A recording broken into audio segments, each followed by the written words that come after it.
Last class में आप लोगों के साथ लीनियर कंजम्पशन फंक्शन की बात की थी।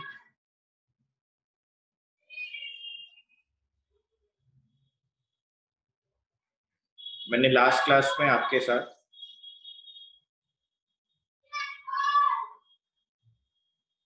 लीनियर कंजम्पशन फंक्शन की बात की थी और हमने आपको इक्वेशन लिखवाई थी C is equal to C bar plus B bar, जहां पे हमने इसको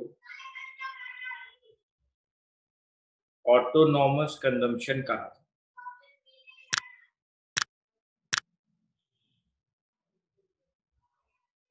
और इसको हमने MPC मार्जिनल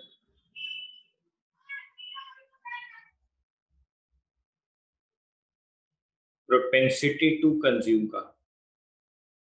मैंने कहा था कि अभी आप लिख लें, मैं इसके ऊपर बाद में डिटेल में चर्चा करने वाला हूं। हाँ सर, आपने यही कहा।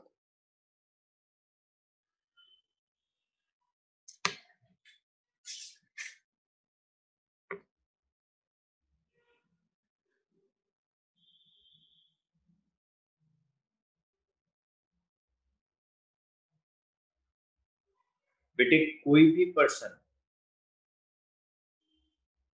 जब इनकम अर्न करता है, मैं इनकम को वाई से डिनोट करता हूं, कोई भी पर्सन जब इनकम अर्न करता है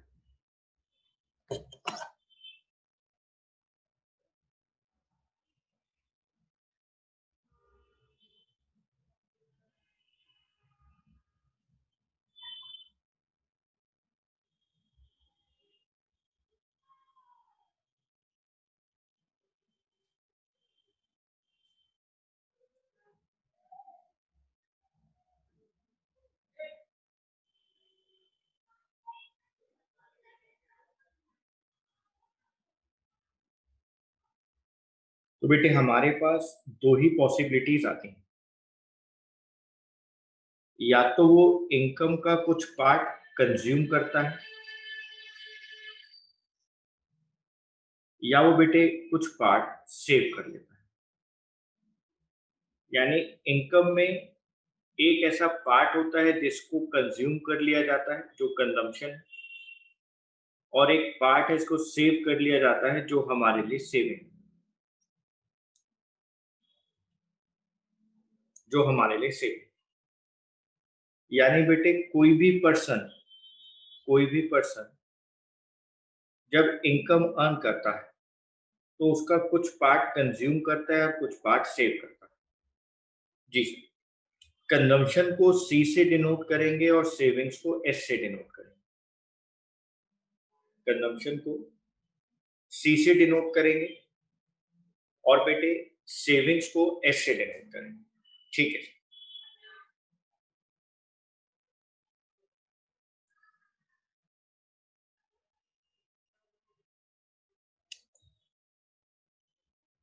income is equal to consumption plus saving. Income is equal to consumption plus saving. मान लो किसी पर्सन की इनकम 1000 रुपीज है और वो 600 रुपीज कंज्यूम करता है और बाकी के 400 को सेव करता है। तो सिर्फ पारस मुझे ये बताएगा कि ये पर्सन अपनी इनकम का कितना परसेंट कंज्यूम कर रहा है।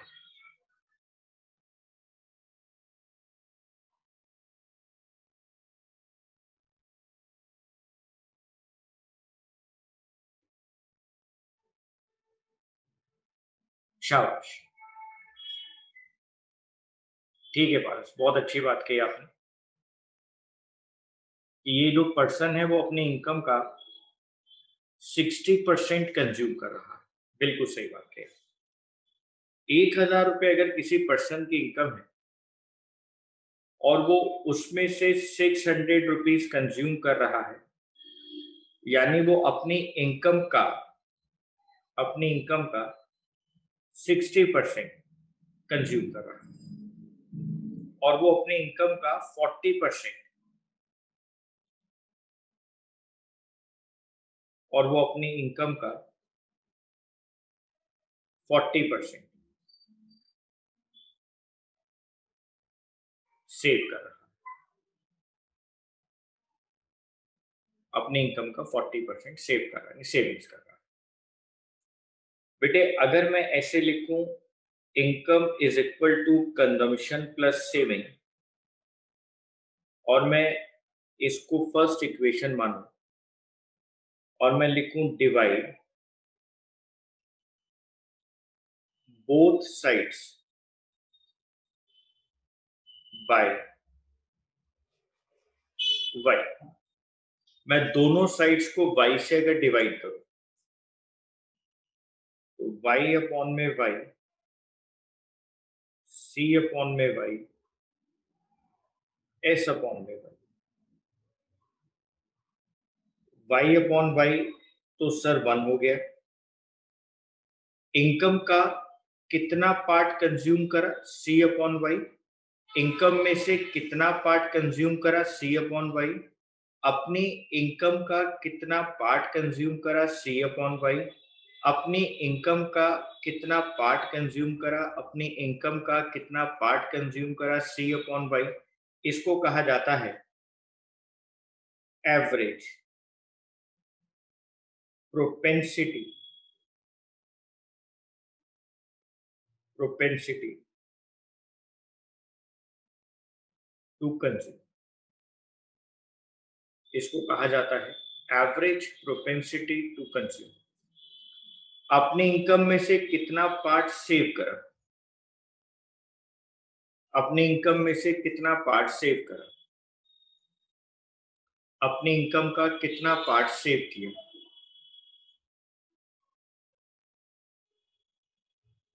एवरेज प्रोपेंसिटी टू सेव, यानी 1 is equal to average propensity to consume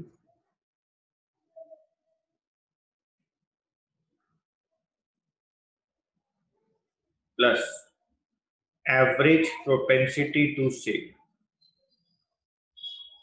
1 is equal to average propensity to consume plus average propensity to save, average propensity to consume plus average propensity to save। 1 is equal to APC plus APS, यानी sir APC और APS का जो total होगा वो हमेशा 1 के equal होगा। हाँ बेटा, वो हमेशा 1 के इक्वल होगा। तो आपके पास एक इक्वेशन आ गई, APC plus APS is equal to 1। Okay sir, तो एपीसी हमें क्या बता रहा है, ये बता रहा है बेटे, ये 1,000 रुपए की इनकम है, मैंने 600 रुपीज खर्च कर लिए, इसका मतलब मैंने अपनी इनकम का 60% खर्च किया। मेरा एवरेज प्रोपेंसिटी टू कंज्यूम 60%। मैंने अपनी इनकम में से जितना परसेंट जोड़ा, जितना परसेंट सेव किया बेटे, उसको कहा गया एवरेज प्रोपेंसिटी टू सेव, उसको कहा गया एवरेज प्रोपेंसिटी टू सेव, उसको कहा गया average propensity to save, APS. तो एपीसी और एपीएस, एपीसी और APS.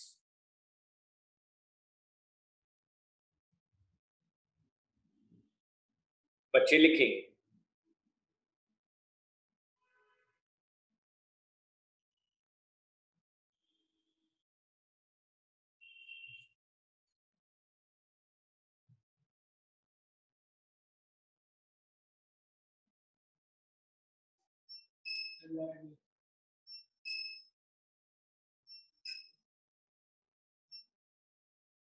Consumption function,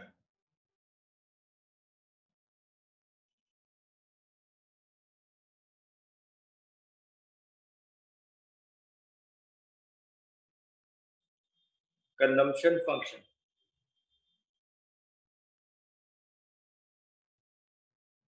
states the relationship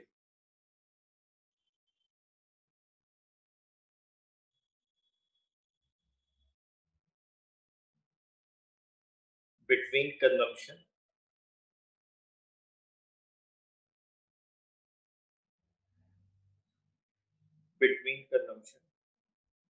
and income and income.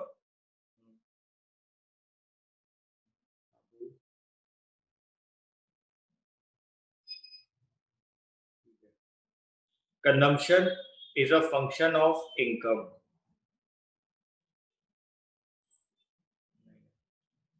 Consumption is a function of income. Consumption function states the relationship between consumption and income. Consumption function states the relationship between consumption and income. Sir, हमें ना याद आ रहा है, आपने हमें consumption को जब पढ़ाना शुरू किया था, तो आपने उसको रिलेट करवाया था दो चीजों से। आपने हमें उसको रिलेट करवाया था दो चीजों से, एक इनकम के साथ और एक प्राइस के साथ। एक इनकम के साथ और एक प्राइस के साथ। एक इनकम के साथ और एक प्राइस के साथ। एक इनकम के साथ और एक प्राइस के साथ। आपने हमें इनकम के साथ ये बताया था कि अगर हमारी इनकम इंक्रीज होगी तो हमारा कंजम्पशन भी इंक्रीज होगा, हमारी इनकम कम होगी तो कंजम्पशन कम होगा। और वहां पे आपने कुछ और भी हमें बताया था, हमें हल्का हल्का याद आ रहा है। बेटे, मैं अभी उसको पूरा आपको एक्चुअल में समझा दूं। मैं अभी उसको पूरा एक्चुअल में आपको समझा दूं। उसको साइकोलॉजिकल लॉ ऑफ कंजम्पशन कहा जाता है, जहां पे मैंने आपको ये समझाया था कि अगर हमारी इनकम इंक्रीज होती है तो हमारी सेविंग्स ज्यादा इंक्रीज होती है और इनकम कम, कंजम्पशन कम इंक्रीज होती है। मतलब जिस प्रोपोर्शन से हमारी इनकम इंक्रीज हो रही है उस प्रोपोर्शन से हमारी कंजम्पशन इंक्रीज नहीं हो रही। कंजम्पशन इंक्रीज जरूर होगी, लेकिन उसका प्रोपोर्शन उतना नहीं होगा जिस प्रोपोर्शन से इनकम इंक्रीज हो रही है। उसको कहा जाता है psychological law of consumption. Okay sir, वो भी मैं आपको लिखवाऊंगा।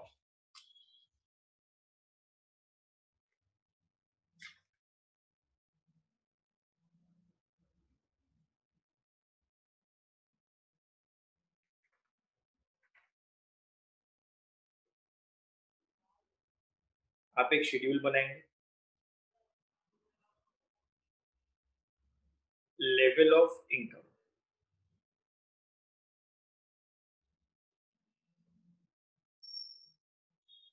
रुपीस में,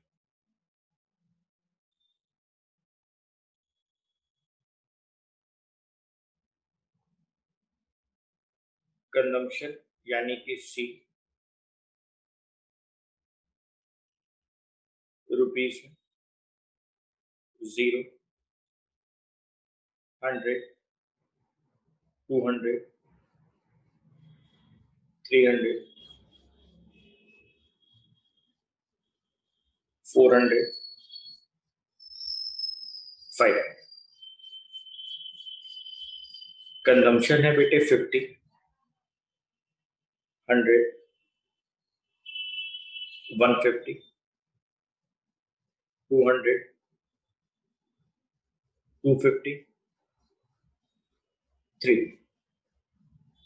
अगर बच्चे इनकम और कंजम्पशन को यहाँ पर देखना चाहें, अगर हम लोग यहाँ पर इनकम और कंजम्पशन के प्रपोर्शन को देखना चाहें और मैं आपसे कहूं कि यहाँ पर एक बार एपीसी कैलकुलेट करके देखते हैं, सी अपॉन वाई, तो 50 अपॉन में 0।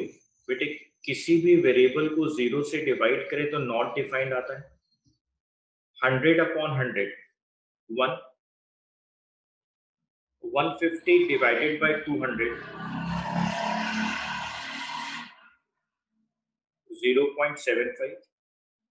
200 divided by 300, 0.67। 250 divided by 400, 0.625। 300 divided by 500, 0.6। ठीक है सर। सर हमारा ना एपीसी कम होता जा रहा है। 1 था, 0.75 हुआ, 0.67 हुआ, 0.625 हुआ, फिर 0.6 हो गया। बेटे मैं आपको यही तो समझाना चाहता हूं कि अगर हमारी लेवल ऑफ इनकम इंक्रीज होती है ना, तो कंजम्पशन इंक्रीज जरूर होता है। मैं ये नहीं कह रहा हूं कि नहीं इंक्रीज होता, इंक्रीज होता है, लेकिन बेटे हमारा प्रपोर्शन ऑफ सेविंग ज्यादा इंक्रीज होने लगता है। हमारी इंक्रीज इनकम सेविंग की तरफ ज्यादा जाती है बजाय कंजम्पशन की तरफ। यानी जिस परसेंटेज से हमारी इनकम इंक्रीज होती है, उस परसेंटेज से कंजम्पशन इंक्रीज नहीं होती। कंजम्पशन के अंदर इंक्रीमेंट तो आता है, कंजम्पशन इंक्रीज तो होती है, लेकिन सेम प्रपोर्शन से नहीं होती। सेविंग ज्यादा इंक्रीज होती है। इसको कहा जाता है psychological law of consumption. Okay sir. Okay sir.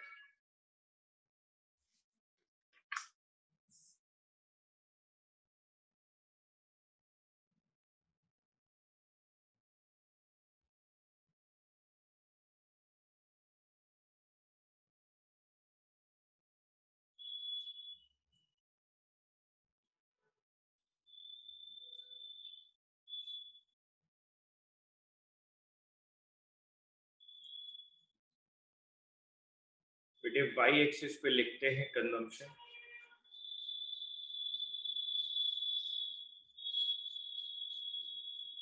X axis पे लिखते हैं इनकम।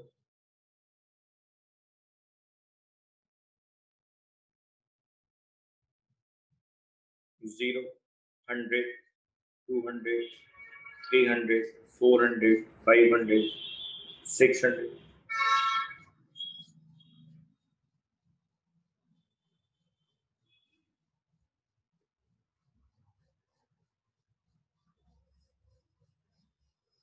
100, 200, 300, 400, 500, 600।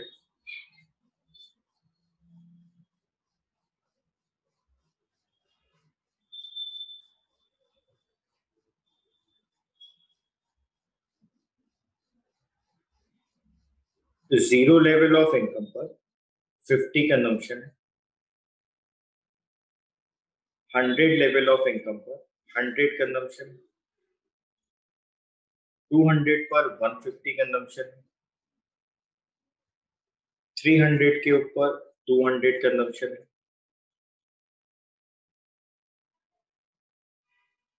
400 के ऊपर 250 कंजम्पशन है।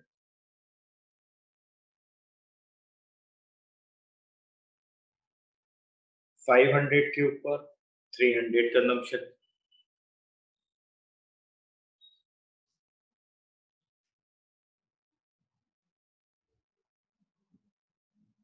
सर ये हमारी कंजम्पशन करवा दो, ये हमारी कंजम्पशन करवा दो। हाँ बेटे ये आपकी कंजम्पशन कर। सर इस गैप को हम लोगों ने क्या कहा, सी बार। जीरो लेवल ऑफ इनकम पर भी 50 की कंजम्पशन है, इसको सी बार कहा गया। तो सर ये ऑटोनॉमस जो कंजम्पशन है, ये ऑटोनॉमस कंजम्पशन कहाँ से पूरी होगी? बेटे ये आप अपनी पास्ट सेविंग से पैसा निकालेंगे। आप अपनी पास्ट सेविंग से पैसा निकालेंगे, जिसको कहा जाएगा डिस सेविंग्स।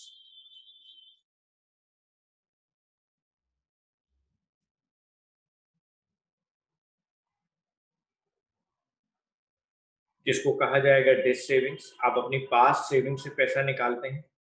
Okay sir.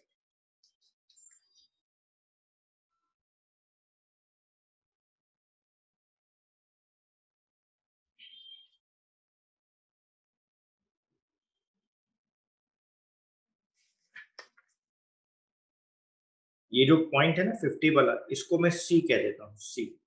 कि मेरी जो कंजम्पशन कर्व है इस पॉइंट से शुरू हो रही है, सी पॉइंट। तो ग्राफ को देखते हुए हम यहाँ कुछ ऑब्जर्वेशंस की बात करते हैं। Consumption curve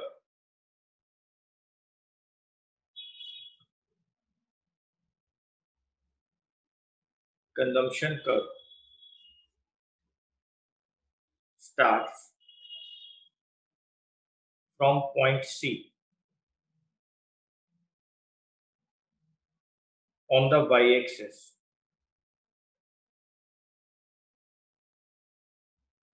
On the y-axis. This implies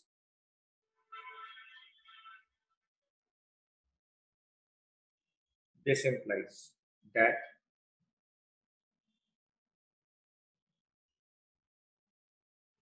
there is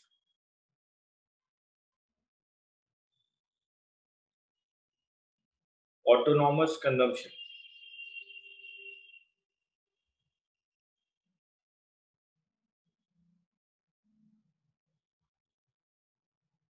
or OC even when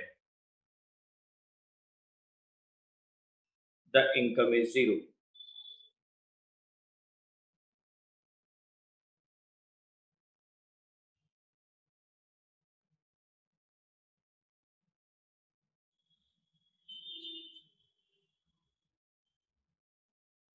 Even when the income is zero.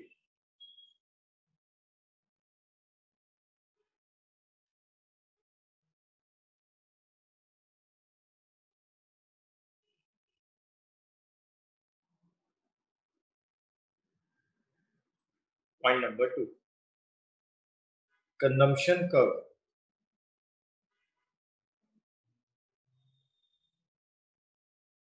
has a positive slope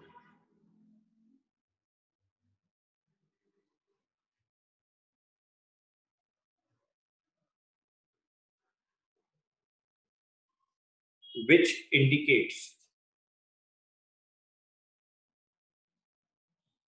that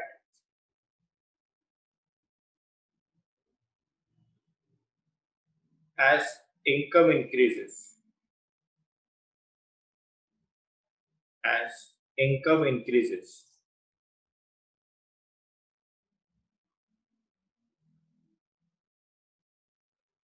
consumption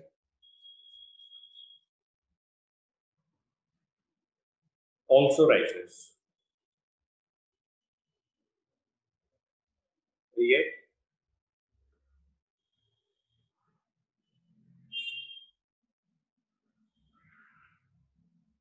rise in consumption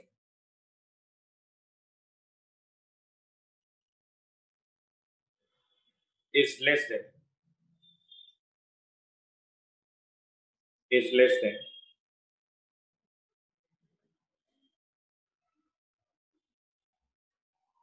rise in income as a part of income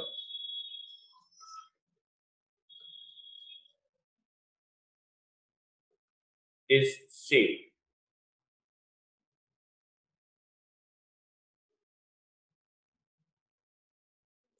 As a part of income is saved. बेटे एक line यहां पर लिख लें जिसकी चर्चा मैं भी आप लोगों के साथ नेक्स्ट क्लास तक आ जाऊंगा वहां पर. The rising slope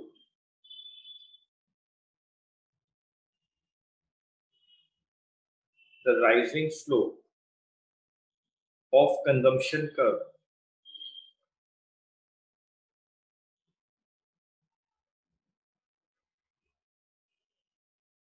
is small b, जिसको हम लोग बोलते हैं MPC. अभी उसकी वैल्यू भी मैं आपको निकालना सिखाऊंगा. Change in consumption divided by change in income.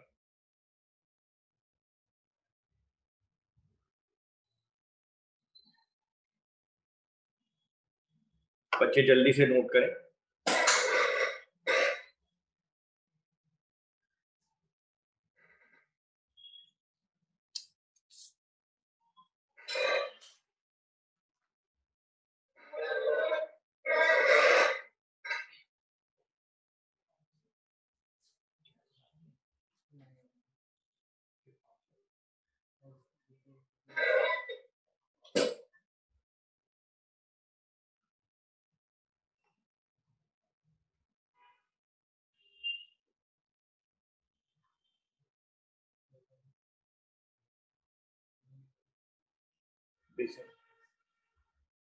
Next point,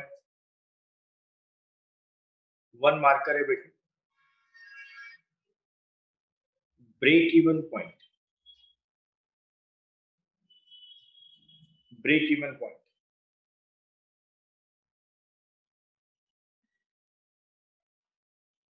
ये कहां पर आता है सर? ये है बेटे ब्रेक इवन,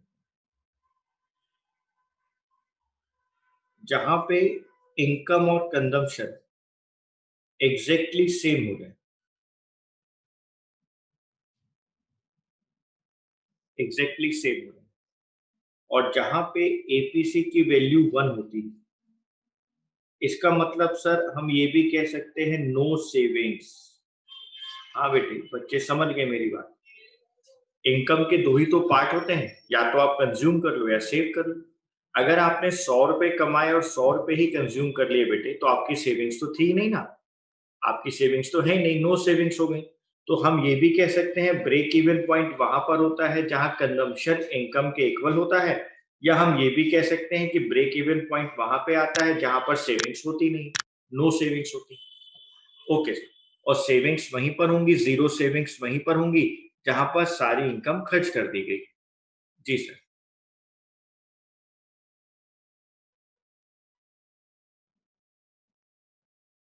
जहां पे कंजम्पशन इनकम के बराबर है।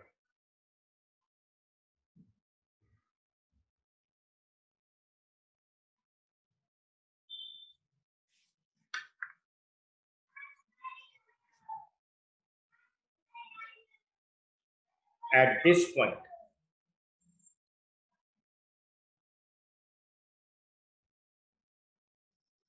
At this point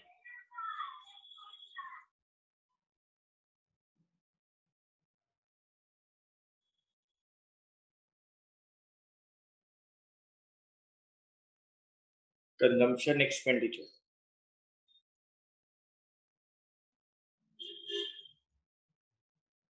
is exactly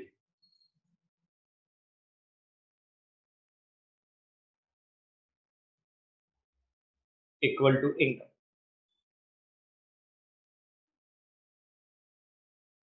For example,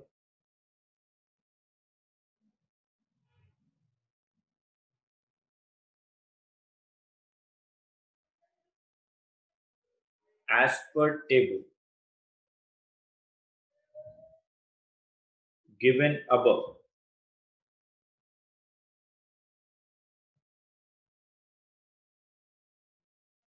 break-even point occurs.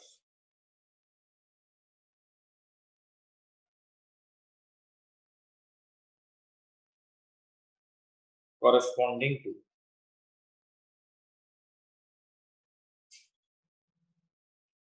income of rupees 100,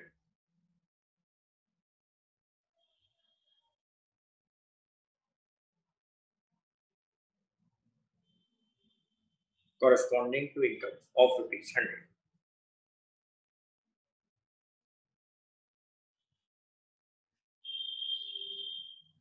sir, अगर हम लोग शेड्यूल में देखें और हम ये कहें कि अगर हम लोग इस पॉइंट के ब्रेक इवन पॉइंट से ऊपर की बात करें, तो हमारे पास तो इनकम है ही नहीं और हम लोग कंजम्पशन कर रहे हैं, तो ये हमें डिस सेविंग्स के बारे में बताता है। हाँ बेटा। और सर, जब हम लोग इसके नीचे ब्रेक इवन पॉइंट के नीचे शेड्यूल में देखें, तो हमारी इनकम ज्यादा है, कंजम्पशन कम है, तो इसका मतलब ये हमारे को बताता है कि हम लोग अपने एक्सेस अमाउंट को सेव कर रहे हैं, सेविंग्स हमारी हो रही है।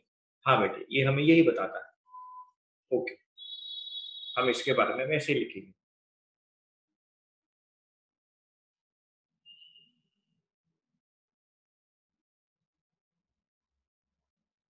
When income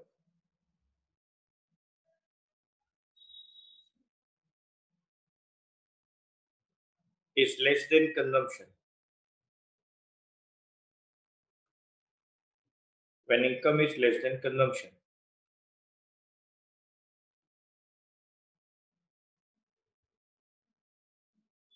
consumption is more than income,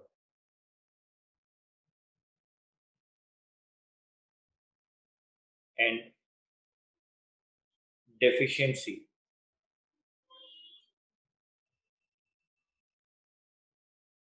of income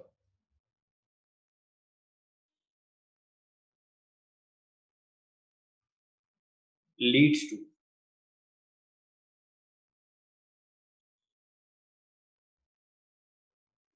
डिसेविंग्स। अगर आप कंजम्पशन ज्यादा कर रहे हैं, इनकम है नहीं, तो deficiency of income dissavings की तरफ आपको ले जाएगी कि आपको अपने पहले जो पैसे आपने सेव करे हैं वहीं से आपको पैसा निकालना पड़ेगा और आप कंजम्पशन कर पाएंगे। When income is more than consumption, when income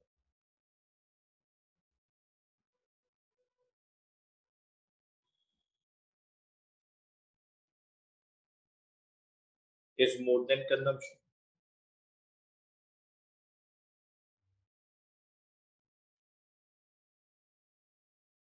Consumption is less than income.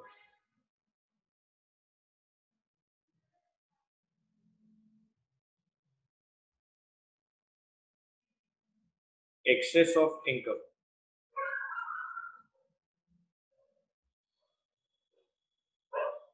leads to savings.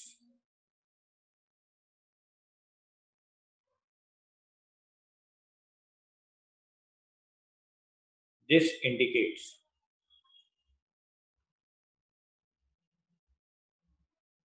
positive savings.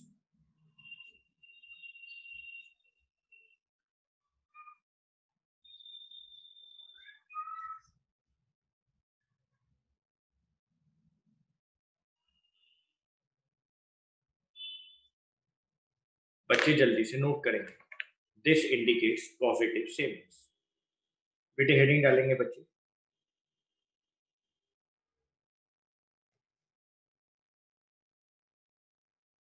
Types of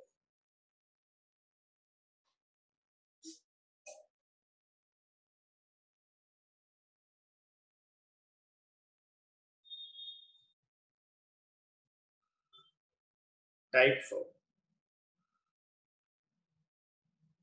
propensity to consume।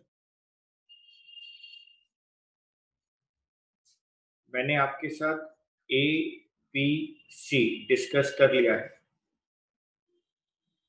मैं आपके साथ एमपीसी एक बार डिस्कस करता हूं, फिर बाद में उसको लिखेंगे।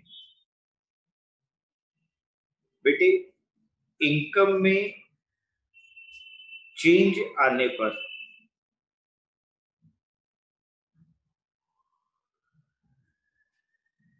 इनकम में चेंज आने पर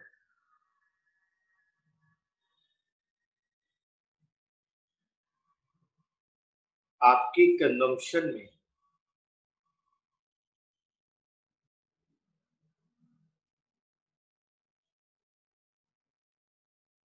कितना चेंज आता है, कितना प्रोपोर्शनेट चेंज आता है,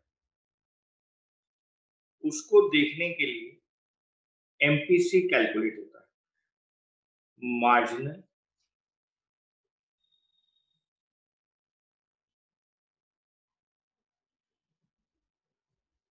propensity to consume।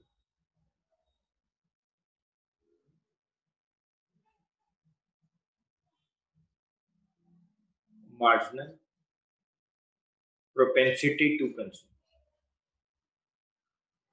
MPC is equal to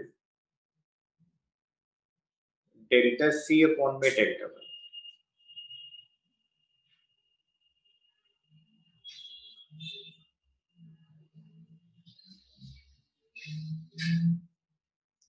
delta C divided by delta Y।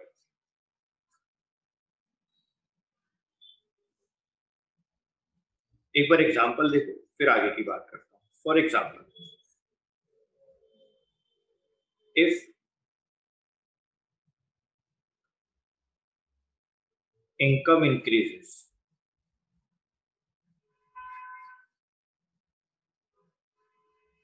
from rupees 200 to rupees 300 and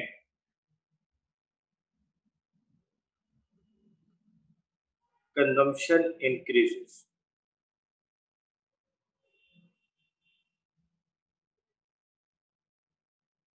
from rupees 80 to rupees 140,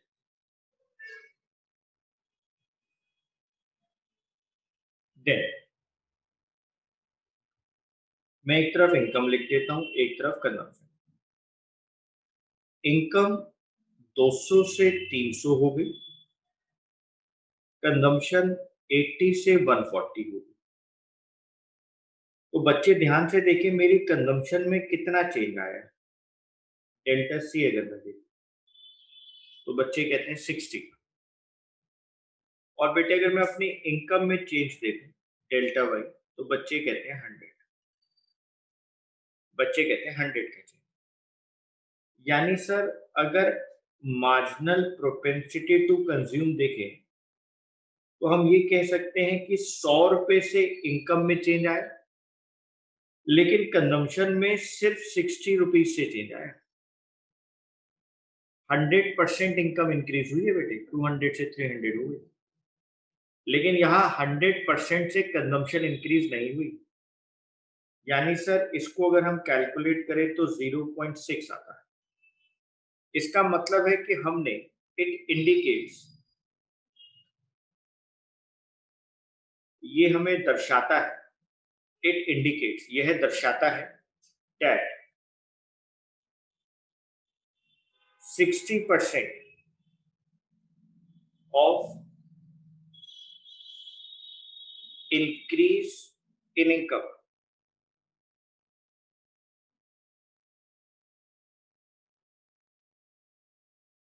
is spent on consumption.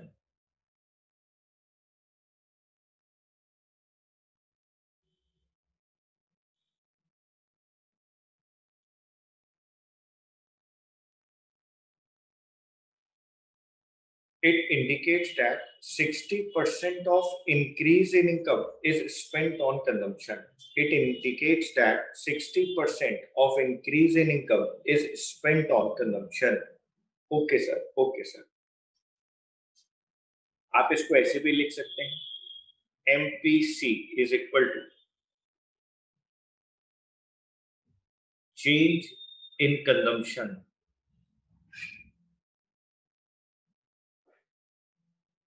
divided by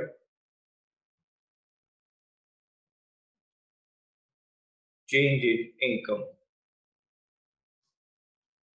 और change को हम लोग economics में delta से represent करते हैं. ये बच्चे भली भांति समझते हैं, 11वीं कक्षा में आप पढ़कर आए.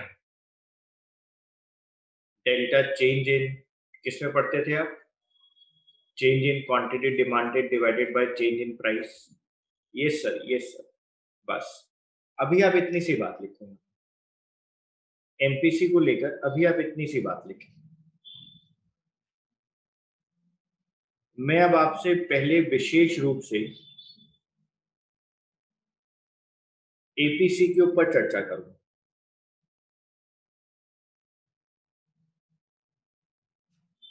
मैं आपसे पहले विशेष रूप से एपीसी पे चर्चा करता हूं.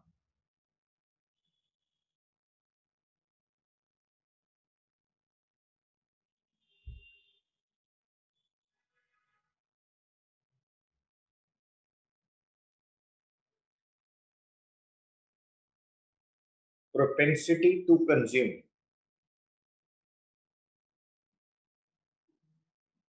refers to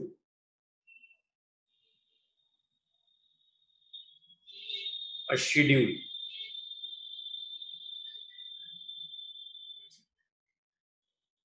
which shows the levels of consumption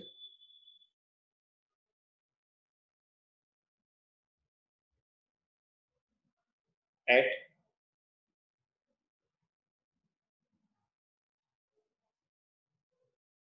different levels of income.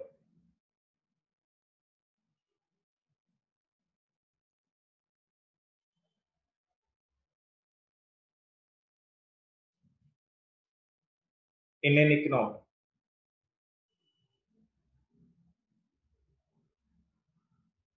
It is a ratio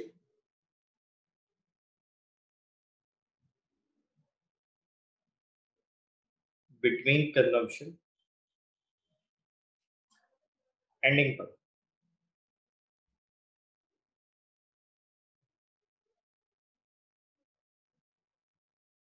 It is the ratio between consumption and income.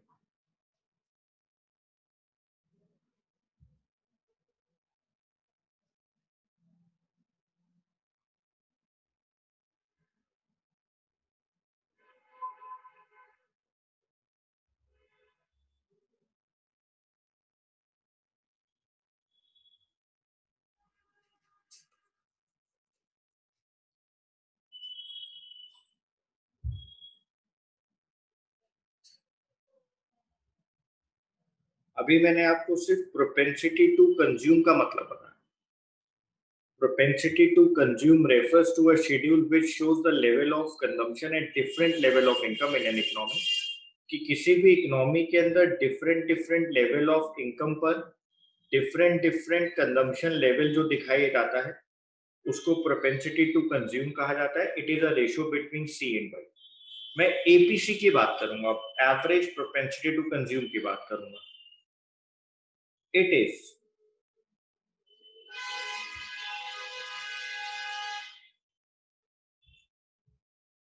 The ratio between, मैंने वर्ड लगा दिया टोटल कंजम्पशन, मैंने यहाँ पे वर्ड लगा दिया total consumption, total consumption and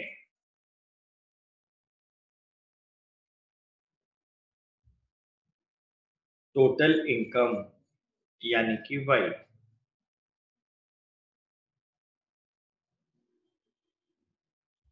eight a given level of income.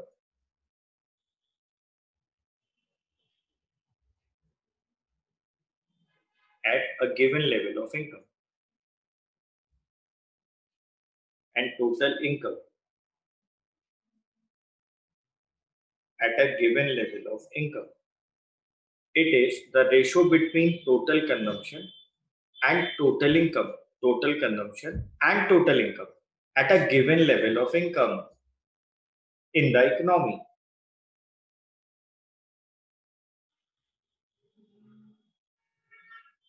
In the economy. Or it is the ratio of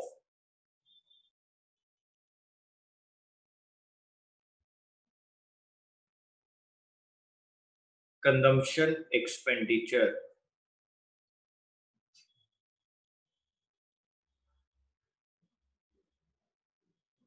to the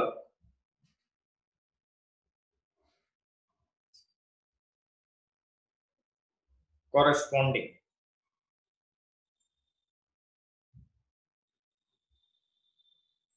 level of income.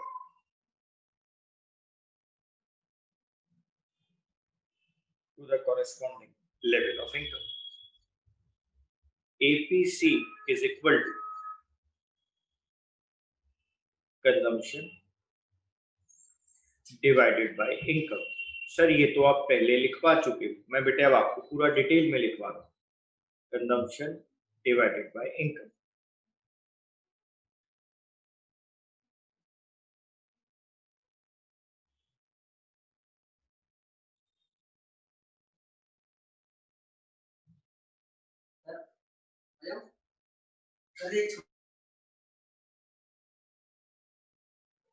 For example, if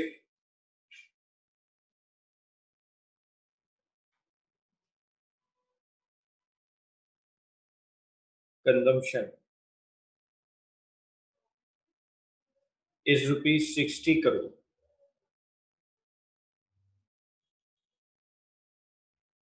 and income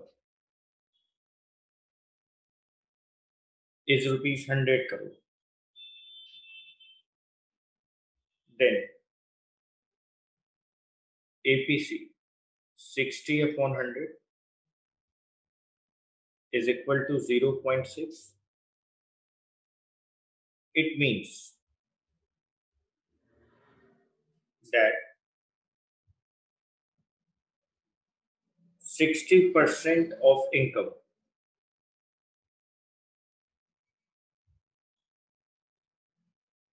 is spent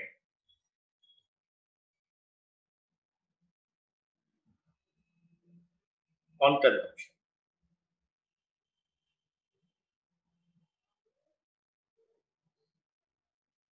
60% of income is spent on consumption.